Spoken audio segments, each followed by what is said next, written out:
بیٹیاں کتنی پیاری ہوتی ہیں. میں نے گھر میں بیٹھا تھا, فراغت تھی, تو مجھے اس کھیل کا نام نہیں یاد کہ بچے کیا کھیل رہے تھے. وہ کو پرچیاں ڈالی تھیں, ایک پرچی پہ لکھا تھا بادشاہ, ایک پہ لکھا تھا وزیر, ایک پہ لکھا تھا قاضی, اور ایک پہ لکھا تھا چور.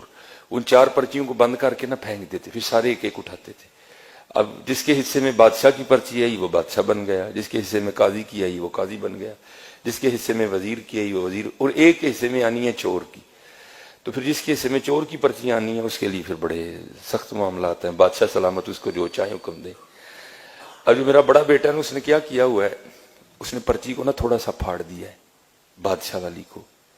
تو بیٹیوں کو نہیں پتا چل رہا کہ بڑا بھائی ہمارے ساتھ کیا کر رہا ہے, تو وہ بار بار بادشاہ بن رہا ہے. وہ بیچاری کبھی کوئی چور بن رہی ہے, کبھی وہ کسی کو کہہ رہا ہے میری جوتی پالش کرو, کسی کو کہہ رہا ہے. میں بیٹھا دیکھ رہا ہوں سارا. میں نے کہا یار ایک ہی کرنا ہے. میں نے کہا جی مجھے بھی کھلاؤ. ایک کو ڈراپ کر دیا, تو پھر وہی والا کام میں نے کیا. میں نے پرچی تو نہیں پھاڑی, لیکن میں نے بادشاہ والی پرچی پہ نا پین سے نشان لگا دیا. اب 2-4 بار بادشاہ بن کے میں نے اسے خوب کام کروایا. تو میں نے کہا چل یار ہوں بچیاں ہوئی بادشاہ بنائیے. تو میں نے اپنی بڑی بیٹی کو کہا کہ یہ جس پہ نشان لگا نا تو نے یہ پرچی اٹھانی ہے.